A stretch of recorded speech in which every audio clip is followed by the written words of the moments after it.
I will introduce about the Kumar sir.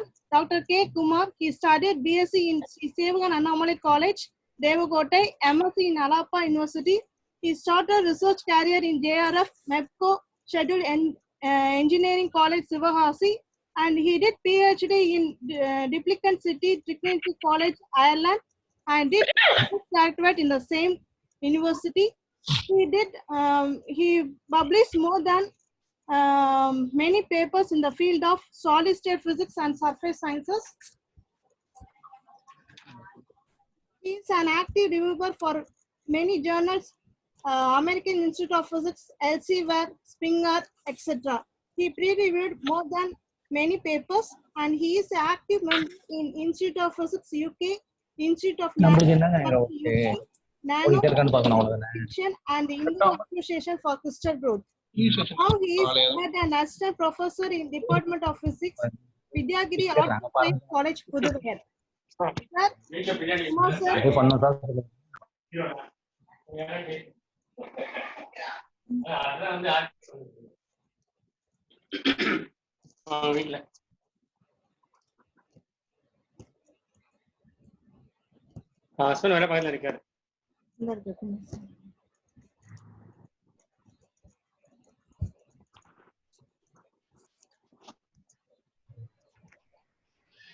Can you hear me? Everyone, can you hear me? Can you hear you, ma'am? Yeah, yes, ma'am. Let us start the section, sir. Kindly, please. Please start the section. Okay, thank you, ma'am. Thank you, sir. Thank you. Other participants, kindly mute your phone, please.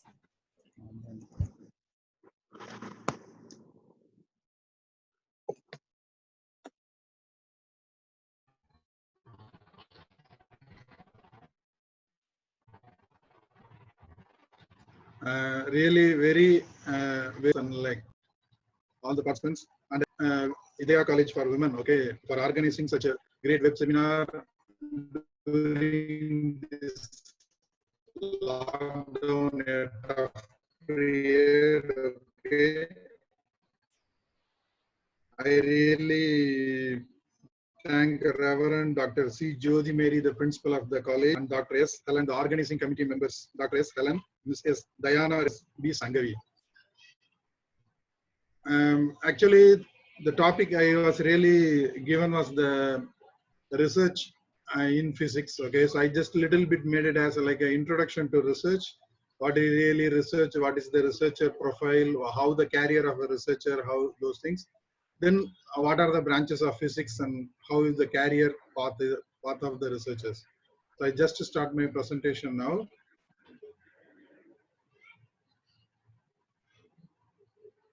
Ma'am, Helen ma'am, can you able to really able the screen share mode? Because it's like a host is blocked the screen share. Tell me, yes sir, you can please. Okay, ma'am. Thanks, ma'am. Okay.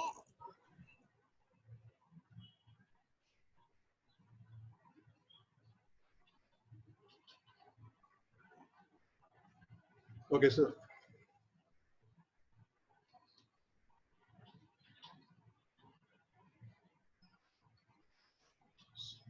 So the topic for the discussion today is like an introduction to research and physics. Okay, so how is the introduction to the research, how the research career and path and those things, then how it is really mingled or maybe interacted with the physics. Okay, so what we're going to discuss is like a little bit self-introduction about myself. I think Dr. Helen ma'am has really given a good introduction about myself, and still I think I will show a little bit about the things I learned outside of India.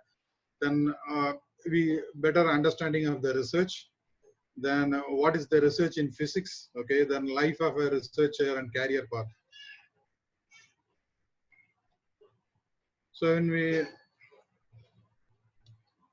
okay, this is the university I did, Dublin City University, which is located in Ireland.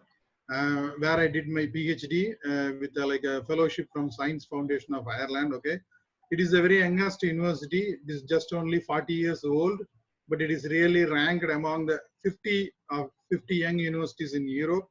And there I did my PhD at like surface physics, and mostly I did my experiments at like X-ray photoelectron spectroscopy and synchrotron radiation photoelectrons, with just like look into the zinc oxide, how we can modify the surface, how we can clean the surface, how we can passivate the surface, those things.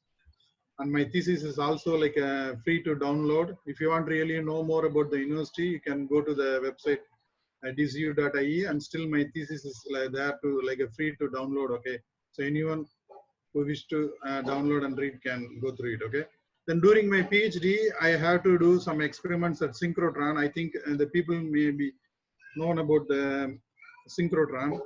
I think if you had read like a nuclear physics, we used to read about a lot of accelerators like cyclotron, synchrotron. Synchrotron is nothing but like a electron accelerator. Okay, to do those synchrotron experiments, I have to travel to like a neighbor country, Denmark, from Ireland, because Ireland doesn't have the synchrotron facility. So I have to travel down to the Aarhus University of Denmark. There I used to do the synchrotron experiments, especially to take the photoemission spectroscopy, synchrotron radiation based photoemission spectroscopy. So the Aarhus University is also like a very significant university, and it is rated as the one of the top 100 universities, those who are doing a very intense research in the globe. Okay, if you want to really know about more about the university, you can have the link there and you can note it down. And this is about the synchrotron accelerator. So what they do in the synchrotron, first they will inject the electron into the first ring. Then they will really having a magnets here. You can see the corners, you know, the magnets. By using the magnets, they will accelerate the electrons. Then electrons will be get out of the first ring and they will go to the second ring. This is the largest ring. It will be about 15 to 20 meter diameter. And it will, again, they are having a number of parallel magnets, and it will really accelerate the electron. So ultimately what they will do, accelerate the electron up to the speed of, it's really close to the speed of light. And finally they will get a synchrotron radiation. Here you can see the synchrotron light, how bright it is. Like the brightness of the synchrotron light will be like equivalent to the Crab nebula star in the sky. You know, you can able to see the Crab nebula star. It will be, the brightness will be that much. So finally, after we getting the synchrotron light out of the ring, and we having a several beam lines parallelly. So one of the beam line, we use the photoemission spectroscopy. You can see the instrumentation part here. So the beam which coming out there will be feed into this instrument, and there we will put the samples, and we really start looking at the samples and study the properties. If you really want to know more about the synchrotron facility, here is the website is there. You can really go through it. Okay, so now I think better I gave my research experience overview. Then now we're really getting into our hot topic. Okay, what is research? Okay, so everybody's really, those who are getting into the MSc, Masters or PhD, we really frequently talk about the research, and we have to do the PhD and finish it, and what is next, we have to publish the papers on those things. But really, we have to really first understand what is the research. The research is really, the word research is originated from a French word, researcher. So it means like a search again and again, again and again. It's like a filtering again and again, and you will find something there. Okay.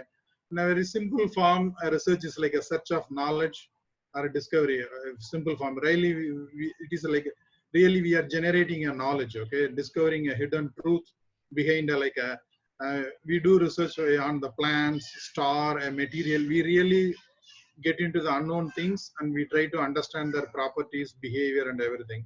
If you really go into the dictionary, we will really get a big definition for research. It's a scientific approach for answering research questions, solving the problem, or maybe generating a new knowledge about the object, or maybe a material, or maybe a star, a plant, or animal, or whatever maybe. And after getting those information, orderly collection, organizing it, and analyzing the information and behind what, finding what is really behind it. And this research is done with the help of like a study, and in physics we do a lot of experiment, observation. In astronomy, astrophysics, they usually do the observation. They have a telescope, and they just sit with the telescope and they see what is really happening in the sky. That's kind of a research. Then analysis, like if you go to for like a stock market and those things, financial things, they really have a huge number of data and they do the analysis and they really try to find what is really going in the economics. Okay, in comparison, if you're having a two ideal systems and one really behaves very differently, then we can able to compare it and find really what's really going on in one system. And reasoning for climate science and those things, we really try to find the why the reason is there and those things. So research can be done at various ways. Sorry, 1 second. Admit. There are some newcomers. I have to just admit down. Okay, thank you. Applying the outcome of the research is enhancing. Okay, so what's the outcome of the research is really better enhancing the better quality for the human. That is called really research and development. Like even government agencies, private sectors, everybody used to say the research and development. It means like we can able to it means like research and development, they normally call as a research and development. Okay, for better application of the research knowledge for practical things. So next one, I really pick some quotes from famous scientists. Okay, what they're really telling about the research. The first one is from Albert Einstein. If we knew that what we are doing, it won't be called a research. It would. Okay. So what really try to he mention it. If we are really exploring the unknown thing, that is called research. Okay. If you are really know what we are doing, then it is not called research. The same thing like a Von Braun, a famous missile scientist who is the founder of the global missile and like Apollo and a lot of the space research in America and the V2 missiles in Germany. He also used to give a funny quote like, "What I am doing when I do not know what I am doing." I think in Tamil, like எனக்கு தெரியாத போது எனக்கு என்ன செய்யறதுன்னு தெரியாத போது நான் என்ன செய்வேனோ அதுதான் ரிசர்ச். அதான் அவர் சொல்றாரு வான்பா. Then like Neil Armstrong, the astronaut who really landed on the moon, says research is just generating the knowledge.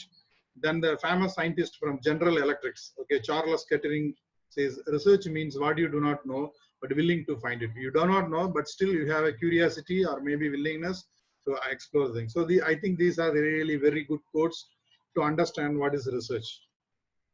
Then like if you go for any kind of research, whether it's in sociology or maybe in physics or maybe in engineering or maybe in management science, okay, the normally research having a three important operations. One is the data collection.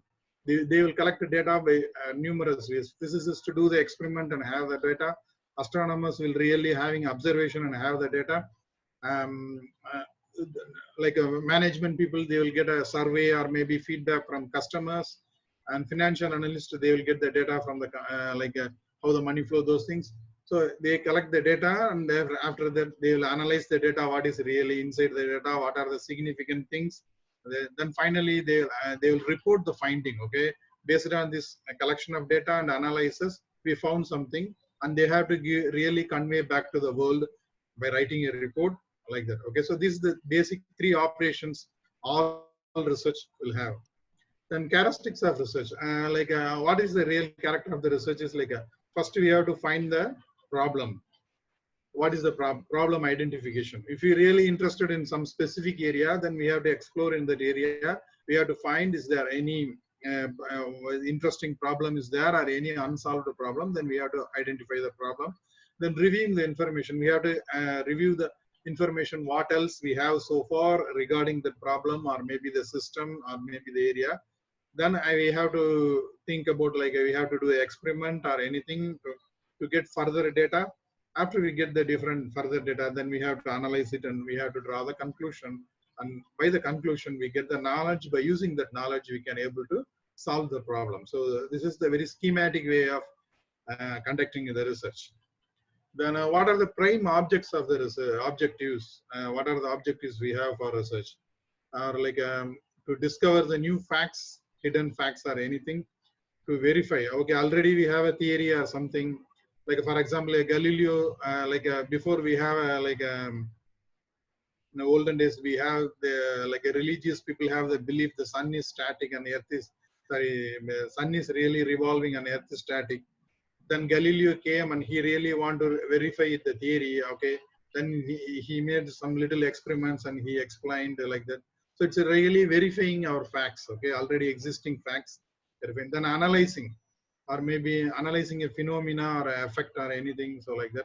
Then develop the new scientific tools, okay, like for example, like a XRD, we know, like X-ray diffraction machine, or maybe simple Raman experiment. We know the concept of the Raman, but how we can apply as a tool or maybe an instrument for a spectroscopy to identify or maybe characterize the material. So to develop the new instruments and tools, we need research, okay? So we do the research to understand and solve the problems. And finding solutions for scientific as well as even non-scientific social problems also, they use the research to overcome and solve the problem, like in everyday life, like as we really fighting now against like COVID-19, you know, it really demands a lot of research, okay? So similarly, like to overcome something, we also need to research. So these are the main objectives of the research.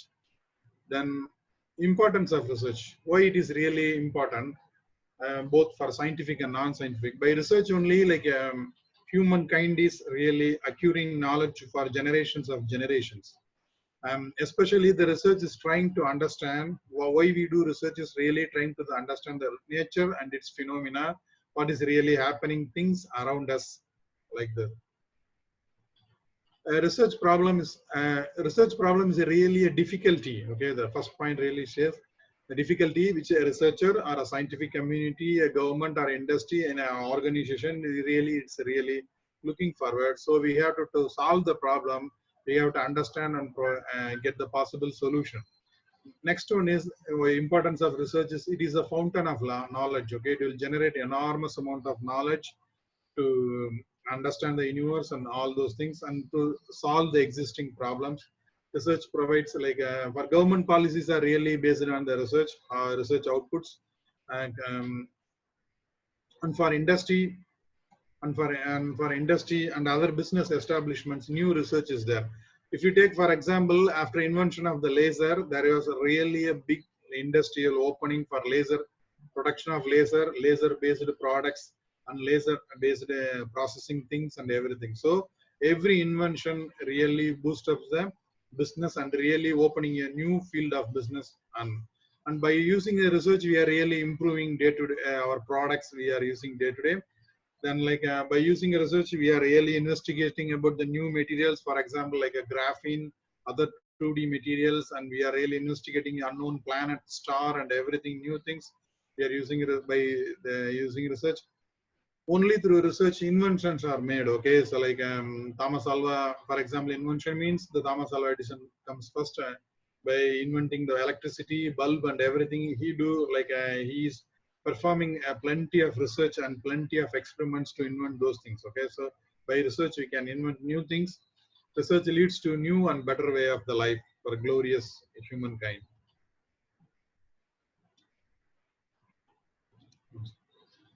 Okay, what's the good research? There are research. Another problem with the research is that it is too much time consuming and it is really like wealth consuming. Okay, so financially it is really draining up and as well as time also.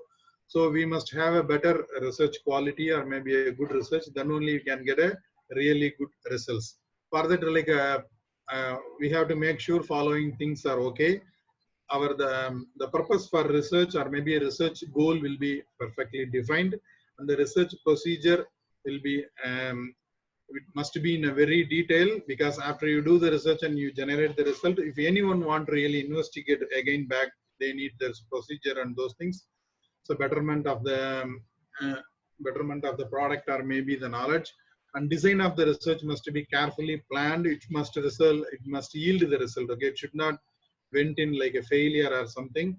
Then like there must be like a complete frankness and flawless research design, and is really we must know by performing an experiment or something what would really impact on the findings. Okay, then analysis of the data, we really must have a sufficient and systematic way to analyze, and we have a proper method to analyze whatever data we obtained. And validity and reliability data should be cross-checked. It must be cross-checked. And finally, the conclusion of the research work, and like what is the final finding of the work, and what are the things we got must be justified at the conclusion. The conclusion should not deviate from the research findings. Okay, so these are the really criteria for really practicing good research. Then a classification of research. Okay, this is really, there are a lot of ways of classification. If you go for like a humanities and arts, and they have like a very different kind of classification. But when we come to the science, basic science like a physics, we almost have like two kinds of classification. One is the basic research, or we call like a pure science research. Then another one is the applied research. Basic research is really purely curiosity oriented. For example, we can say like an invention of X-rays. When Ranjan was doing, he doesn't know what it was, and he find accidentally a radiation, and he just named as he doesn't know what it is, so he just named as the X-ray. Then later on, the X-ray become like a famous, and now we are using a day-to-day. So it's like a curiosity-driven research, as the people are doing on like a gravitational waves now research on, and so many things. And the basic research is further branched into the two types, like a pure basic research. It is like it's a long-term, looking for a long-term, without looking for long-term benefit, and advancement of purely knowledge, not looking for any other applications. Strategic research is little bit aligned with the application, directed to specific word, or maybe like a common problem existing in an area. If we solve that the common or basic problem, then the whole things, for example, we taken as a material semiconductors, there may be some problem, like you cannot turn the material into some kind of P-type or N-type. Then you find a solution for oxide semiconductors. This is the thing. Then we can change easily. Those kind of things are like a strategistic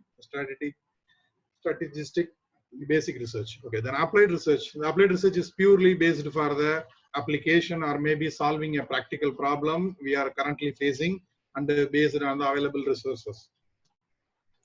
Then steps in conducting the research, as this like most of the people did the PhD, or maybe those who are doing PhD may well known about it, but still I think worth to mention here. Identification and formulation of the research problem. We have to define the research problem. Then we have to look into the research literature, the people really so far done on this problem, how much done, and what we have to really do an increment or maybe a next level. And formulation of hypothesis, what kind of the method are we are going to do. Then the research design, how we are going to, it's a procedure for doing research. Then for experiment. Then after the experiment, we will collect the data. Then we analyze the data. Then we interpret the data, why we get the result and what the reason behind it. And finally, we are really declaring our results to the world as a report. Okay, the first point in the research, you are really interested into research and you want to do research. The first thing, the entry point for the research is the PhD. I'm telling in like what we can do, like a conventional way or maybe systematic way. There are other ways, like the people are without the proper education, they are doing the research, and I know all those things like in medicine and those things in traditional medicine. But in a conventional way, the PhD is the right point.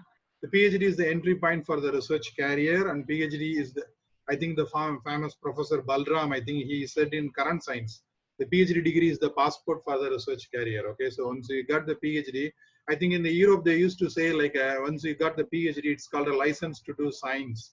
So a similar way he said.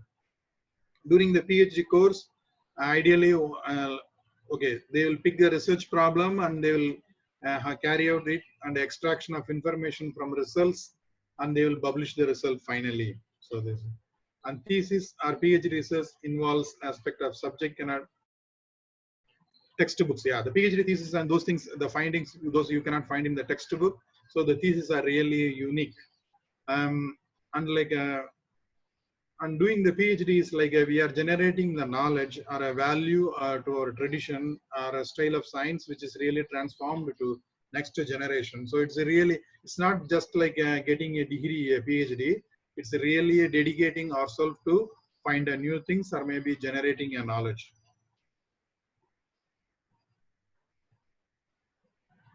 Okay, the various stages of research, I think it will be similar like before flowchart. Selection of a research topic, definition of the problem, literature survey, assessment of current and research topic, hypothesis and those things. I think I can skip this one.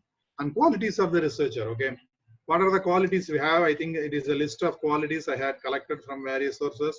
So like really after doing a PhD, you will get a more number of qualities that are really beneficiary for your life and as well as the survival and like enhancing your knowledge and all those things. I think the list of the things that I think mainly I would mention is like a problem solving and able to handling the failure, writing skills, presentation, and a lot of things. Then physics and research. Okay, so now really getting into the physics, the next stage of our talk. What is the physics and research are both sailing in the same boat. Okay, because what the physics try to is it's try to understand the nature and its phenomena and properties of matter and all those things. The aim for the research is also the same thing. So physics and research really exactly matches the same. And physicist has the naturally the qualities of a experienced researcher. Okay, problem solving ability, creative thinking, mathematical modeling, all those things. Okay, and most of the inventions like instruments and developed by the physicist are used. For example, now you can see scanning electron microscope. It was developed by a physicist, but now it is mostly used by biologists and all other um, and all other peoples. Okay, the need and curiosity. A researcher must have a curiosity to investigate the problem and have a passion. The same the physicist will have. And it seems like overall the physics seems to be a right subject to learn, a research or maybe to start a research career, or a person who was interested to take research as a career can choose a physics as a subject. Okay, so when we see globally overall 10% of students completed physics degree are really still staying in the basic research and development. This is the statistics given by Institute of Physics. So I would finally equate physics is almost equally doing physics or maybe investigating things in physics is really equivalent to the research, doing a research. Then physics, we know like traditionally there are two ways of doing research. One is theoretical. They use like mathematical equations and they try to really investigate by using like mostly they use the brain. Okay, the experimental they really design a specific instrumentation or all those things to investigate the real world problem and they do. And after the breadth of computers in like after 90s, then there is the new field of research is developed. It is called computational physics. Now we can in the diagram you can able to see the interaction is there. Theoretical and experimental will share the model selection and the like experimental results. Like for example, signal processing is like especially in astrophysics when they get the like a signal of the star or something, we get the image and they use the signal processing by using computing. Then they will finally get the really clear image of the star and model. Based on the theory, they will write the computer programs and make a computer packages or maybe softwares to do the computational research. So the three are very interrelated. So these are the three main branches of doing research in physics. Then the primary branch of research, I think almost you know the branches of physics, like it ranges from mechanics to quantum mechanics to astrophysics and this side condensed matter. Okay, so these are the primary areas of research. And but when we come to nowadays, the physics is nowadays connected with everything of our life. Okay, it's not like a physics is having interdisciplinary only with the chemistry or mathematics. Now, like for traffic management in UK, they are using particle physics. Okay, then similarly for financial people, they are developed a new physics called like econophysics. By using the statistical physics, they are trying to solve what are the financial things are happening. Then from psychology, they use physics and they developed a new physics called the psychophysics. So physics having a relationship with every subject. And if you are really interested to do research in any other subject, then you can easily, if you are a physicist, you can easily relate to it. You can connect the physics also and you can continue your research. Then like a current areas of a lot of the hottest areas of research are there, but I can really only given a glance. I cannot specifically get into, for example, condensed matter physics itself. If you go a lot of new fields like topological insulators, 2D materials, graphenes, baby metals, a lot of things are there. Okay, but these are the hottest thing in a view of like from physics when we see these are the branches, and especially I would say like plasma physics, photonics, biophysics, then quantum chromodynamics, then energy research, then quantum and quantum computing. Quantum computing itself, there will be a branch of more than 10 branches are there, okay? A lot of informations are there, okay? Quantum interference, the field theory, there are a lot of, and I think in physics, there is another one, the unified, what grand unified theory was there. That is the common problem for all physicists, and they are really keenly try to solve those things. Then choosing a research area for PhD. So what are the things you can just go through it? Which branch of physics you are really passionate and enjoying, and you feel really naturally doing well in a branch, and which topic is really in your interested area, which topic is really hot nowadays.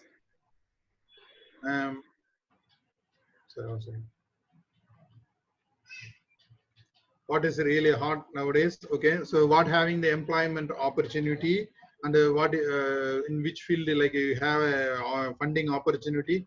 You have to just go through all those things, and you can choose and you can start your research. Okay, whether which institute, and is there suitable guide there, and if you find those things, then you have to look for any entrance exam or anything there. You can prepare and you can start your PhD. So life of a researcher, how the life of a researcher like there. So for a researcher, than money, the knowledge is most important. Okay, when we see globally, the researchers really dedicate like even like their time, like hugely 10 years, 15 years to really solve a problem, to understand like a behavior of a microorganism, or maybe to find the property of a material, whatever may be. They are really spent. Okay, so they really give importance for the acquiring the knowledge, or maybe enjoying the finding, or maybe enjoying the invention than the money. Okay, so we must researcher life is with much less money, not more money, and they dedicate more than 10 to 12 hours averagely in a lab, or maybe in an office. Maybe in corporate research, they may really spend much less time, like a 9 to 5 habit. But in other research labs, like they really spend more. And day to day, the researchers having a habit of day to day reading books, papers, and new things. They keep on updating themselves. They have a lifelong learning process, and they won't stagnate at any time. And they used to have a frequent travels to do the experiments and meet the peers, to discussion, having a conference, to seminar, to delivering the talk, or maybe share their knowledge with the other members, and they are really flexible. As I seen, like in Europe and America, they even India also, I see the research is they don't have like a proper strict working hours. They are really flexible working, because they have to really put the mind almost to do the things. Okay, so they cannot physically do the things, so they really need the breaks. And maybe I seen like a few people will work for 15-20 days rigorously to solve something, then after that they will take 1 week or 10 days off, then they will come back and again they will do another problem. So then they will write a lot of reports, research papers, books, and they will do a lot of writing work. So this would be the life of a researcher. Then career path of the researcher. Okay, so what are the career paths? When we go to after PhD, if you go to academic, then academic you have a two role, teaching as well as has to do research. Then the career ladder will be like a PhD scholar. Then you will be a postdoc. Then you will be a senior postdoc. I think this one well known. The people assistant professor, associate, and professor, senior professor, dean, and registrar, maybe vice chancellor. Those things. Okay. I think this is very well known for everyone. Then if you go academic, okay, in abroad these things are there. Like the people will be in a university and they don't involve in any teaching.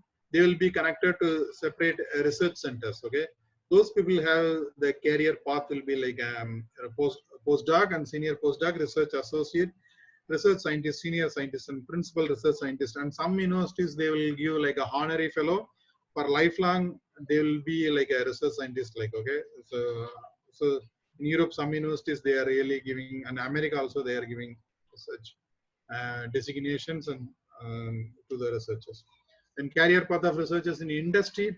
So industry, after finishing the PhD, you will be like a first scientist. Then after like a 5 years or something, you will be a senior scientist. Then after 7 or 10 years, you will be a principal scientist. Then you will be like a project director or a principal investigator of a project, then senior director, or maybe a head of a division. Then you will become a vice president for research. Like you will be in charge for the whole the company's R&D, like that. Then in the parallelly, after doing a PhD, you have an opportunity to become an entrepreneur. If you have really a very good research finding or invention, then you can, nowadays you can able to attract a lot of investors are really there. If you go to the investors meet, then you can really demonstrate your finding or maybe your invention. Then they will really invest the money and you can jointly start your own company. Then and the other people, those who really, if you don't want to start your own company but really you want to stay with the industry, you can start doing a consultancy based on your expertise in your field. You can really have become a consultant. You can go to the industry and solve the problems whatever they have. So that, and I think one thing I missed is like you can be career path for research in like in government institutes, okay, national labs and those things. It will be similar like this one. Principal scientist, senior scientist, like a project director, maybe institute deputy director and director and so on. Then like finally we came to the conclusion. The research development is really important for the humankind, okay, to advancement of the knowledge, to really live better in the universe and those things. And especially currently, you know, COVID-19. Sorry, one second. The COVID-19 also demands the strong research, okay. We need a really very strong research to find a medicine or maybe find a vaccine to kill the virus, okay. So here also now the research is needed, and choosing a research as a career is not just a job or something. It is really you are contributing the knowledge to the society and transforming the knowledge to the next generation. I think if you really want to interested to know much more about research, you can get this book. You know, it is freely downloadable. Otherwise, you can just type it down in the Google, Introduction to Research in Google NPTEL. You can find the link for the book, and you can download the book. It really having a very good information. And these are the reference I used for preparation of this talk. Can go through it. And I really thank you one and all for really patiently listening. I think I may be little bit more took time, but still anyway, I conveyed everything to yourself. That's really happiness for me. And you can have my email, no, write it down my email. And if you have any clarification, anything you can, or maybe help, you can approach me anytime. Thank you one and all for patiently listening this session. Very nice talk, Kumar. And thank you, sir. Thank you, sir. This is question section. If you have any doubt, raise your question by unmute your phone and ask. After question, kindly mute again, please. Kumar, excellent presentation. Excellent presentation, Kumar. Okay, thank you, sir. Very giving a lot of insights. என்ன சரவணன்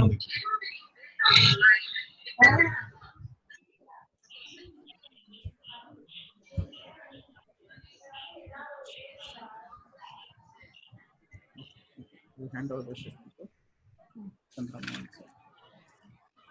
இல்ல Chandramohan sir. Let me start the second section. Okay. I will give small introduction about the second section. Speaker.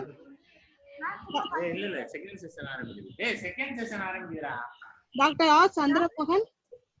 He did MSc in Alapa University and MPhil in Alapa University, PhD in Alapa University, postdoctorate in National Chanko Hank University of Education. He published more than many papers in the field of thin films and nanomaterials, etc. His working experience is more than 37 years and research experience is more than 27 years. He our honors and awards is he got the C.V. Raman Fellowship in 2014. He got Travel Allowance Fellowship Malaysia CSIR, and he had 2 patents. He is also having membership in many associations. He worked as a principal and professor in Sevagan Anomaly College, Devagote. Now he is a research advisor in Vidyagiri Arts and Science College, Puduvayar. Sir, take the session. I will host you. Welcome.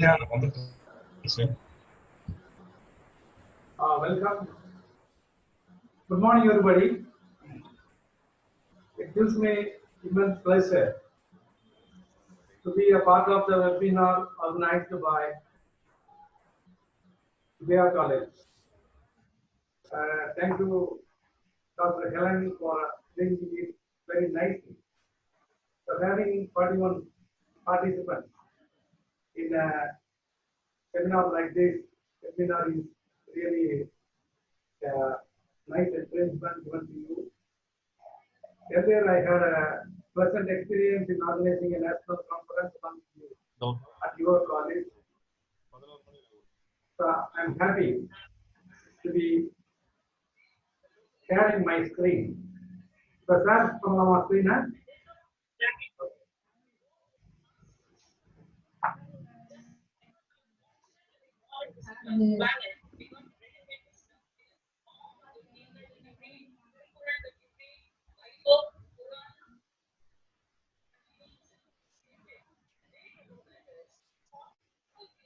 So before we actually go into the Janaki topic, Priya, madam, please mute your phone.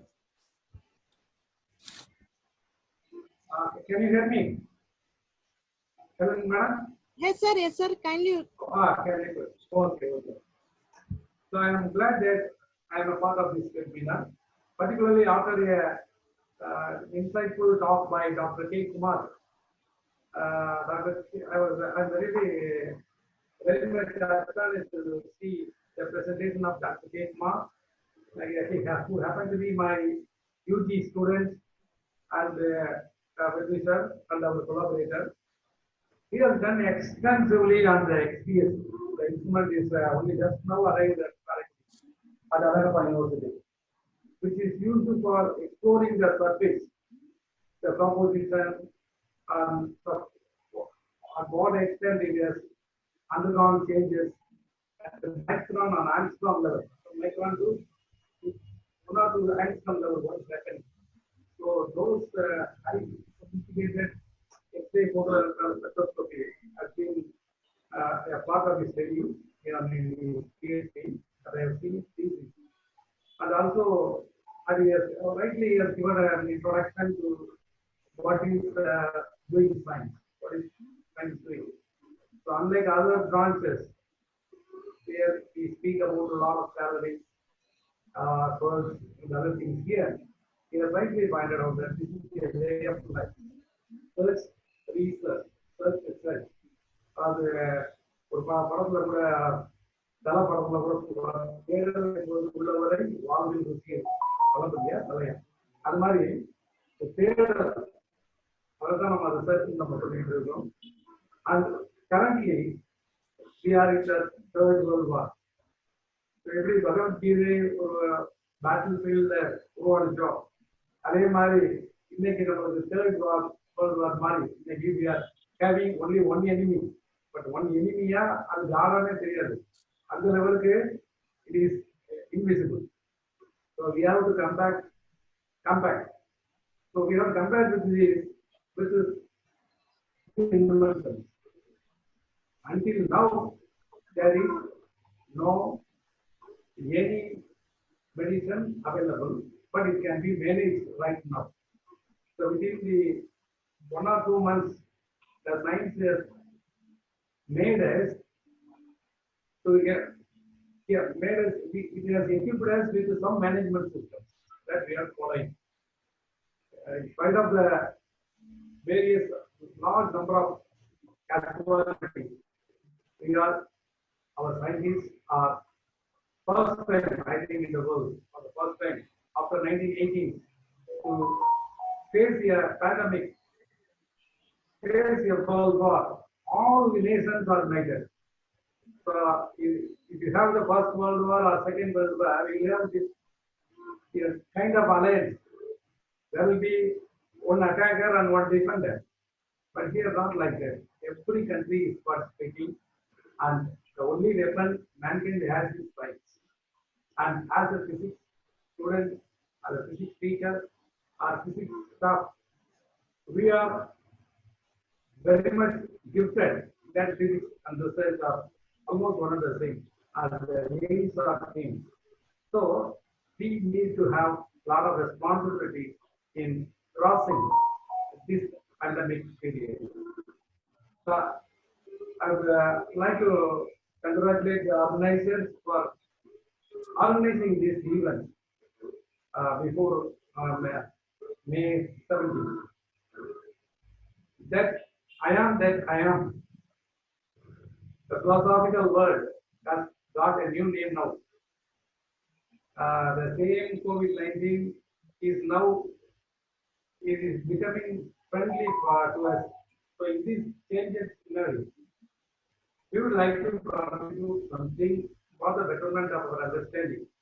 But the intention of this presentation is not to dilute what is the common practice that we are already doing, washing the hands, distancing ourselves, using masks of various common points, keeping one of distances. All those things are common, and we have to carry those messages along with that novel attempts elsewhere taking place. So this presentation is on a presentation for physics, exclusively for physics students and teachers, what we can do in this area. So we have collaborators for this board, the Jayagiri College of Arts and Science, where I am coordinating research, multidisciplinary research we are involved, and a center is going to be inaugurated in the year. And we have some collaboration established after the COVID-19 epidemic. That is Dr. D. Murugalavan, Dr. Singh Kumar, and Dr. Chandra. So we have combined ourselves. So Dr. Murugalavan is a medicine personality. He is a doctor with a PhD in sports medicine and this physical education. And Dr. Sri Kumar is from Kalashnikov University and Mysore. So we are involved in suggesting some problems for different teams. So while killing COVID at the initial stage is easy, but managing after difficulty was very much difficult, but it is now becoming manageable. And this study is, there is one study that has been given that there is on targeted drug delivery system for COVID-19 only. Not only COVID-19, but those systems are used for anything related to lung. So we have to learn to live with COVID-19 until we have medicine invented. So we continue to protect our elders and chronic patients and use our defense measures. So the overview of this presentation is, let us speculate something about nanoparticles and health worker protection here. So protecting a health worker or a doctor is protecting 100%. So it is a high time that our science, the physics part of it, in what way we can give them some applied research items. So from the nanoparticles, we can support these health worker protection systems. Similarly, the drug delivery systems also transport of medicine into the body. So there also, we know many magnetic relay systems, nanotechnology used drug delivery systems are available now, so we can supplement the current scenario. And the third one is vaccine systems, even though it is in biological state. The computations and the other parts requires highly high functioning computers. So where we can contribute. And any other novel strategy which is currently only speculated, but it has potential applications, that also we can try from the fundamental science. From the fundamental science, we can do this.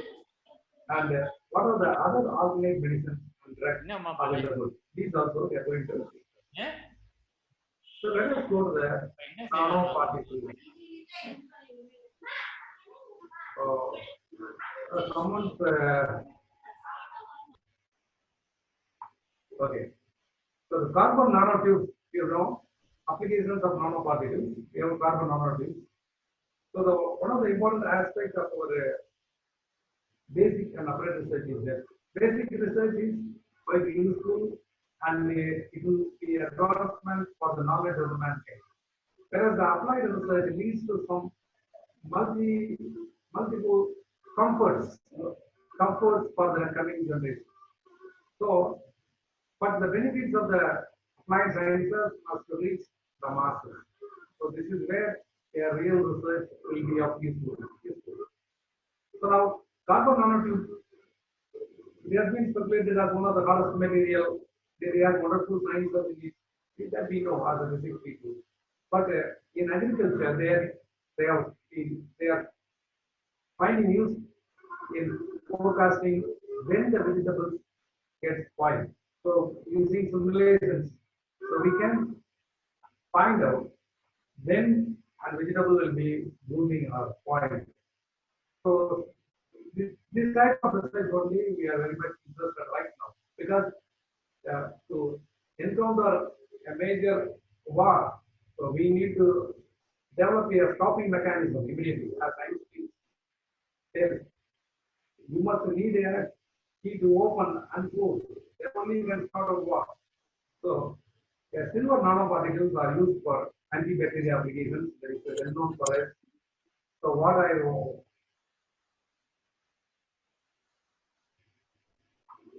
so the silver nanoparticles can be used in the mask for the surgical mask. Palladium nanoparticles can use for combating AIDS and other things. Multiple carbon nanotubes can be used as radioactive. So these things can be applied in the present scenario. So how to have that special mask? So to protect a health worker and the doctor, so we can have a little, we can use more materials, cost-effective materials. For example, scientific innovation we applied for design of a mask with the two layers. One is for micron level, and the other one is to stop the nanomaterial. So 100 nanometers, so size is the size of the virus. So we can have two layers to catch hold of the virus and then to manage. Then antiviral materials may be disposed in that mask. For example, silver nanoparticles or copper nanoparticles, gold nanoparticles can be embedded, or we can make it and then dissolve it in the as a part of the disperse it over the mask surface.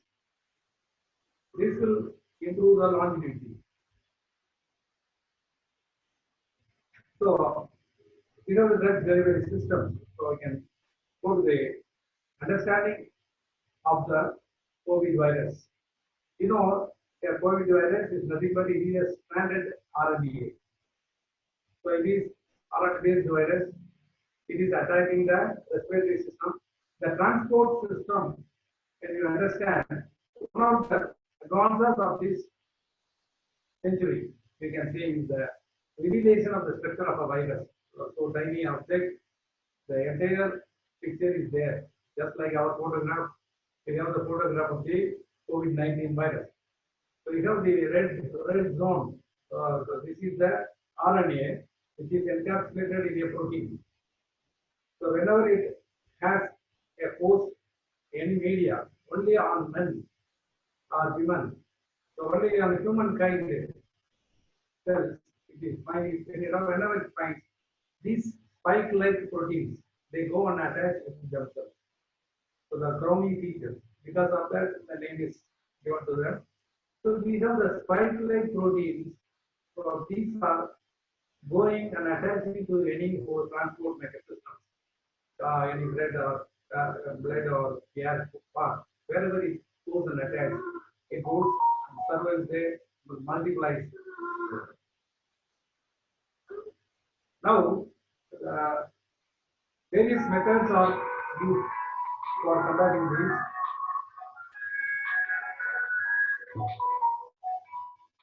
So, we have the recent revelation from nature. So they have found that method what these people are doing.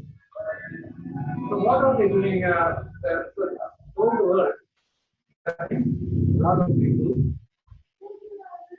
and that is another part. So we have various. Here you have the spike proteins. This large. When you take out remove the spike proteins from the coronaviruses, then it will be like this.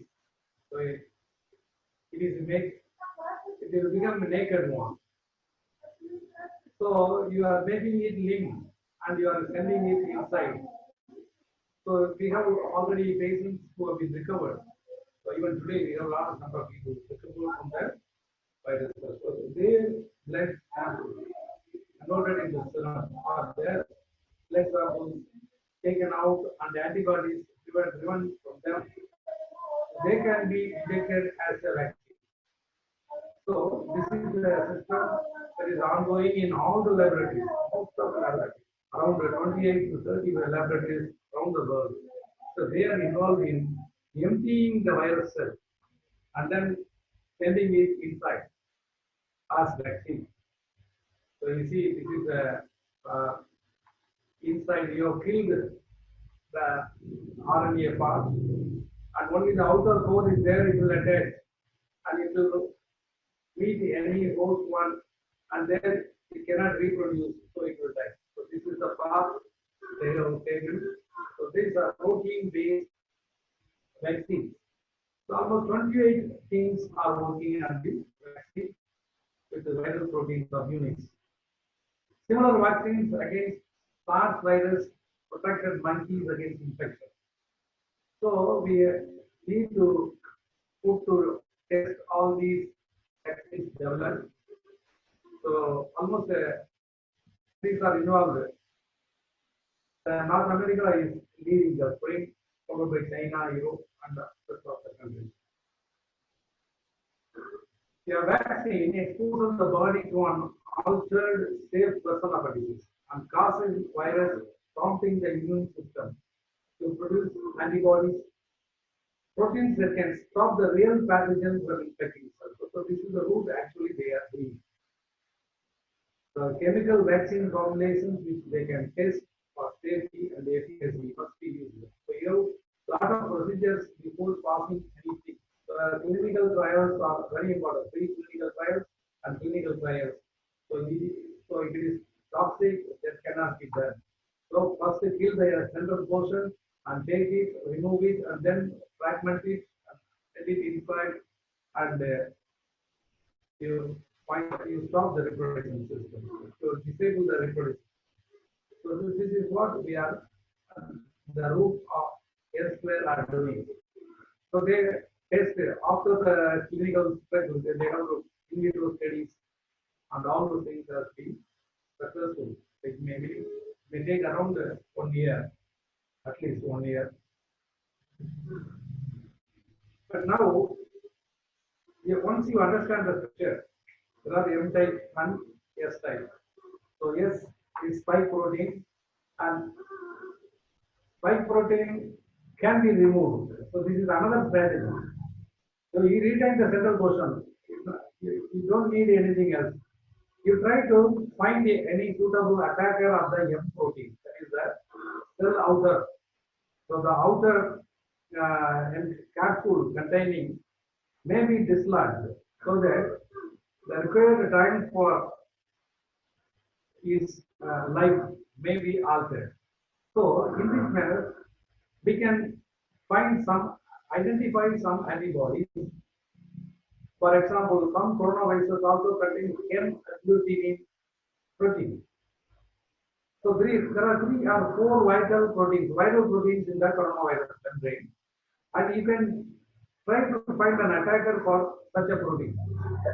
So the M plays a predominant role in the intracellular formation of the virus. So in the presence of flunicomycin, coronavirus grows and produces spike-plus non-infectious variant that causes M but divide away.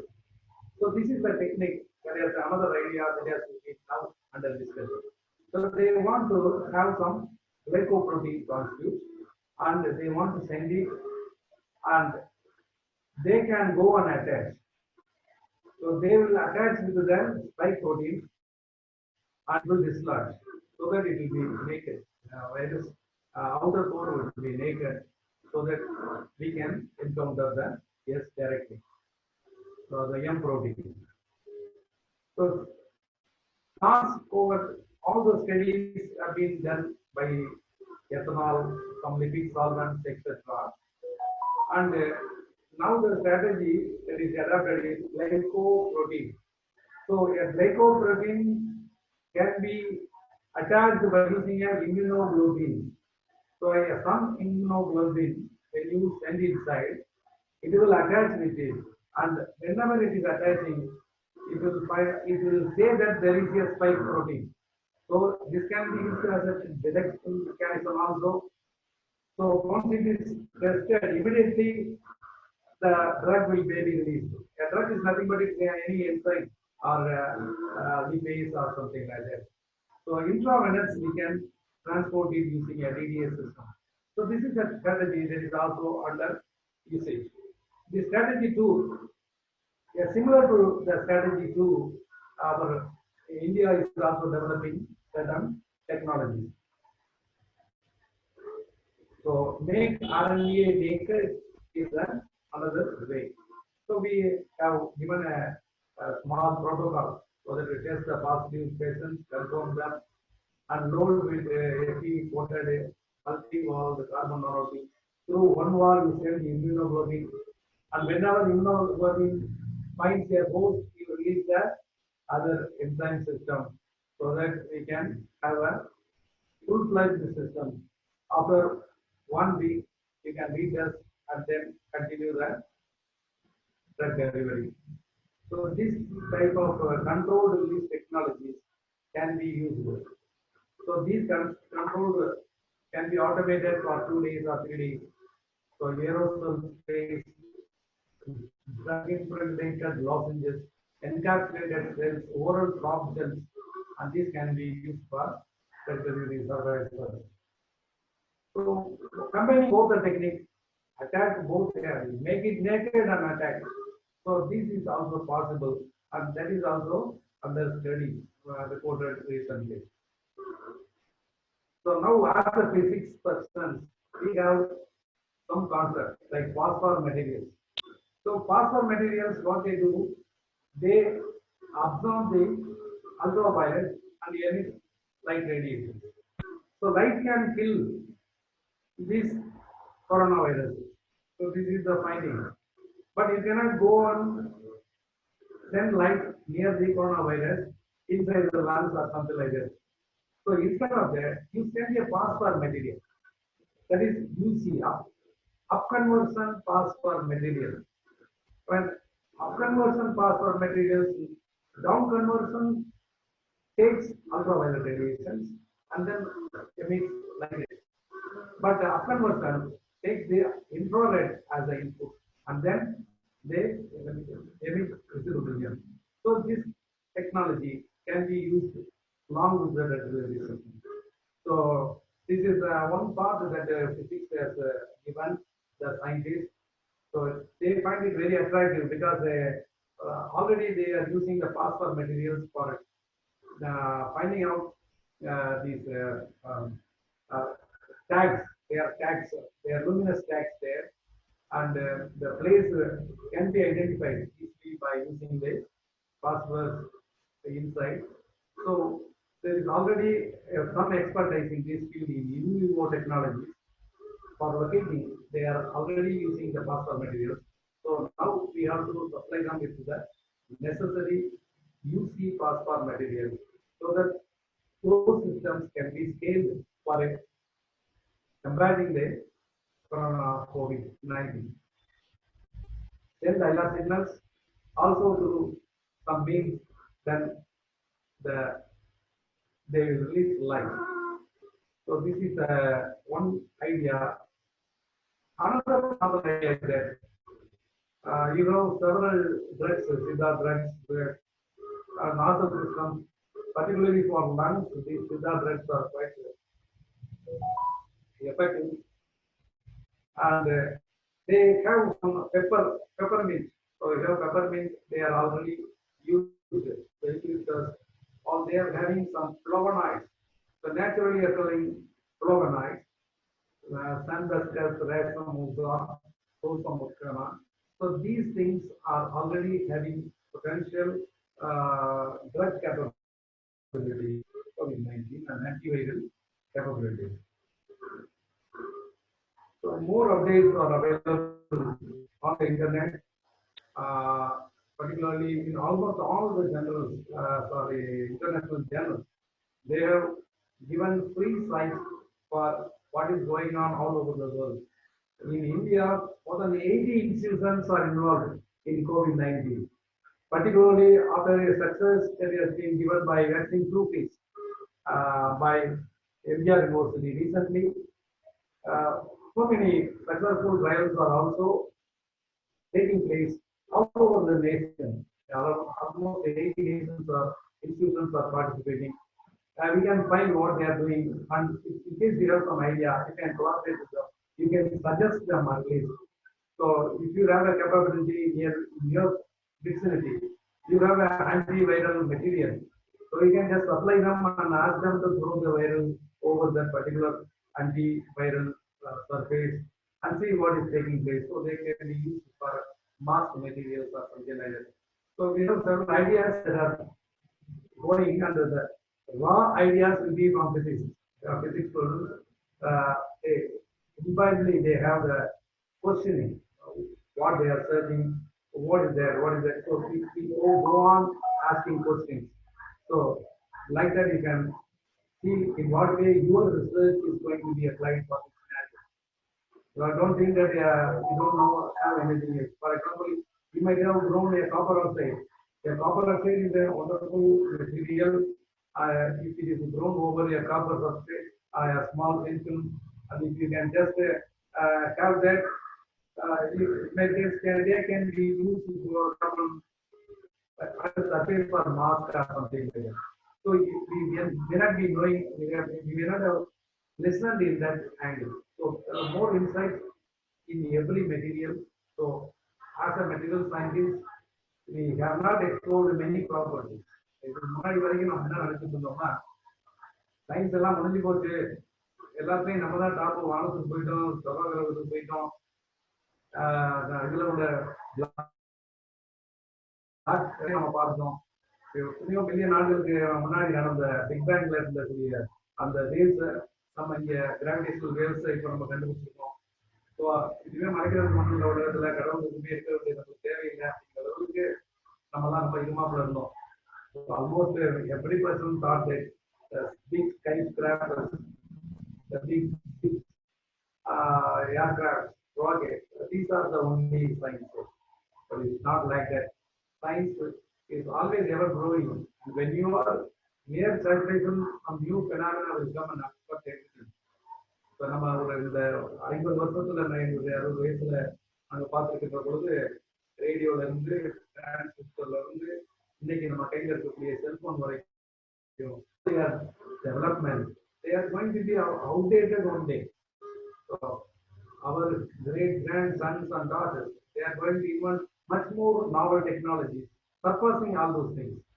So in this situation, நம்ம physics students the real challenge நம்ம சொல்றது இந்த COVID-19. So it's invisible, but we have to fight it. So இதை manage பண்றது நம்ம எவ்வளவு நாளைக்கு தெரியல, 1 or 2 years. But before that, at the right time, we need a medicine for such a diseases. So everybody is a genius, but if you judge a fish by its ability to climb the tree, it will live its life, whole life believing that it is free. So you cannot conduct the examinations only on memory based. So everyone has some skills. Research needs skills. So physics students, not only just to memorizing Newton's law or other things are not only the physics, but it is how you apply this to the situations that we are now. Old brother, ஒரு குழந்தைய தூக்கி கொண்டு தூக்க முடியாத ஒரு technology தான் நமக்கு இன்னைக்கு இருக்கு.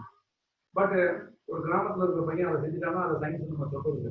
ஸோ பட் இப்போ இது ரெண்டையும் சேர்க்க வேண்டிய அவசியம் நம்மகிட்ட இருக்குது. So the world is trying to see that everyone is tested by a corresponding technique.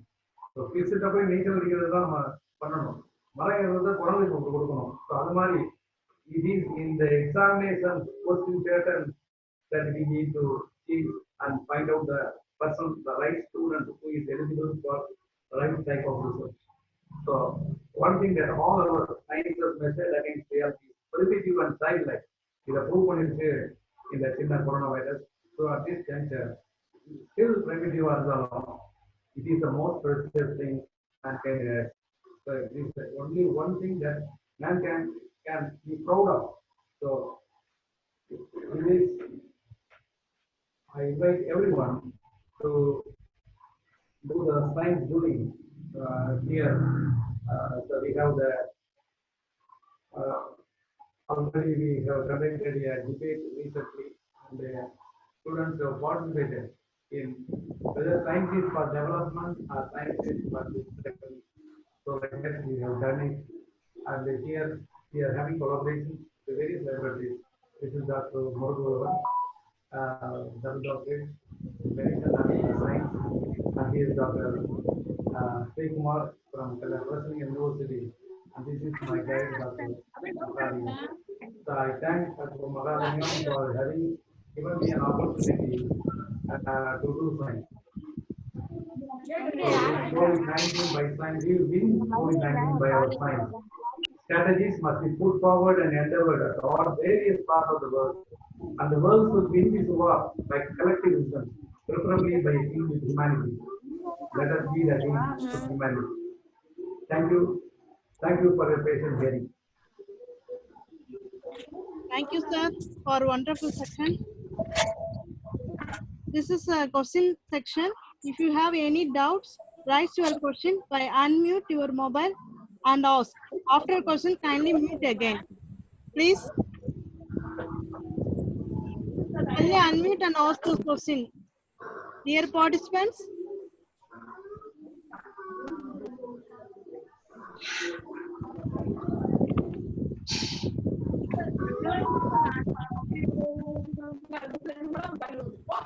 Dear participants. Sir. Did you have to ask any questions? Yeah, just just to comment to Sir, ma'am. Okay, sir.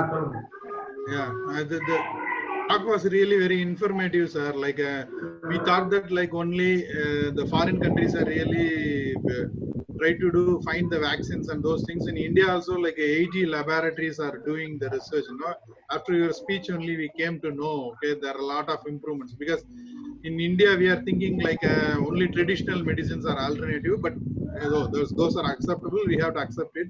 But in the same time, like an 80 conventional, like modern laboratories also trying to find medicine for COVID-19 is really very informative for us. Thank you, sir. Actually, any virology team can do that, but only few laboratories are having K3 type of laboratories. So such laboratories only with a lot of regulations, met, clean, home availability they have to do. So only limited facilities are available. So we are very happy that almost 80 institutions are having it. That itself is a great thing. But more laboratories are having in India. They also is not inferior to any other thing. Biological research. Even MK University is having a wonderful laboratory. Okay, sir. Thank you. One more question, sir. Sir, actually, we have seen in the news channels that they have identified some medicines and they have tested in rat, it seems. But they Yes, are going to test to the human beings. Whether they have to do the same formula for the human, or they will vary the formula, or what they have to do, sir, to test with the human So beings. there is a procedure, not directly they will do that. So they will have different teams and they will vary slowly because toxicity is more important. So they will gradually reach the particular dosage. So initially at mild conditions they will try and then slowly they will improve. So they have more than 200 or 300 cases. So at different times, there is a protocol for it. So they have to, in Indian University, they have find out there some antibody. This antibody is something different technique, not followed in the rest of the countries. This antibody, they have not named it. It is something like a glycoprotein, and this will attack the outer cell. So antibodies created not from the patient. They have themselves artificially they have found out that antibody. So this is something new. This is equivalent to the trial I have told you. Outer cell, you are destroying the outer cell. So this is one technique. The another technique is even recently central government has announced by homeopathy. By homeopathic technique they are using. But in homeopathy there is no living organism creating any disease. The concept of homeopathy is that all the insects or virus or bacteria, they are only scavengers. After affected, they will come. So that ideology we cannot do that, but it can improve the immune system. So what most of the Indian laboratories in Siddha and others they are doing is, we don't have any virus or bacteria that is producing any disease, but only if there is disease it will come. So that is why immune system is perfect, they won't come. So this is the idea behind the other inversions. But allopathic inversions needs antibodies. And another one is serum. They are taking the blood of the out of the persons who are already cured. Their blood is converted to serum, and these serum are to be re-injected as vaccines. So this is what the trial is also doing in India. So both of them are prospective.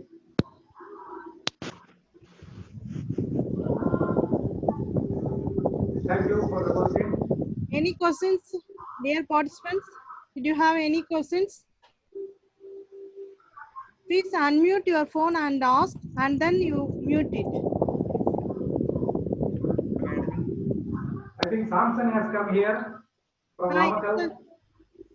Sayed. Sir, I'm Dr. Sayed. Welcome, welcome, sir. Welcome.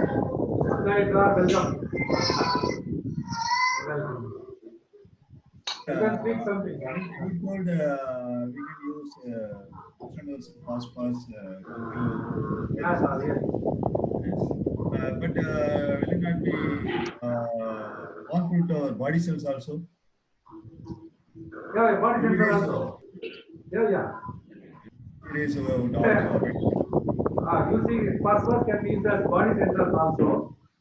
But light irradiation will kill the virus. This technology I am telling. Body sensors also. Yeah, this is wonderful thing because when the temperature rises, it will give light. Okay, sir. Thank you. That's a very nice. You can try that. This is a wonderful idea.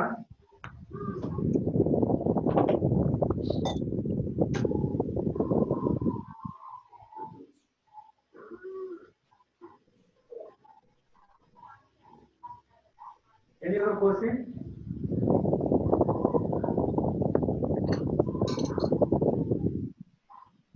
So really, it was a great opportunity. Thanks for your wonderful session and opportunities. We will be interacting more.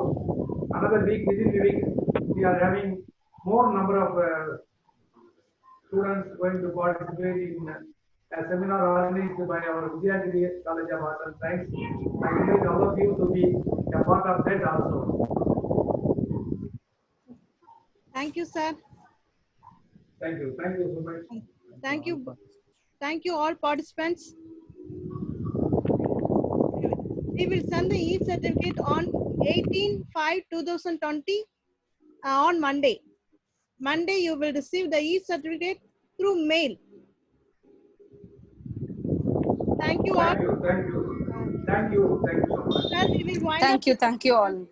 Dear participants, we will wind up the section. Thank you so much. Thank you. Thank you so much, Thank you, ma'am. everybody.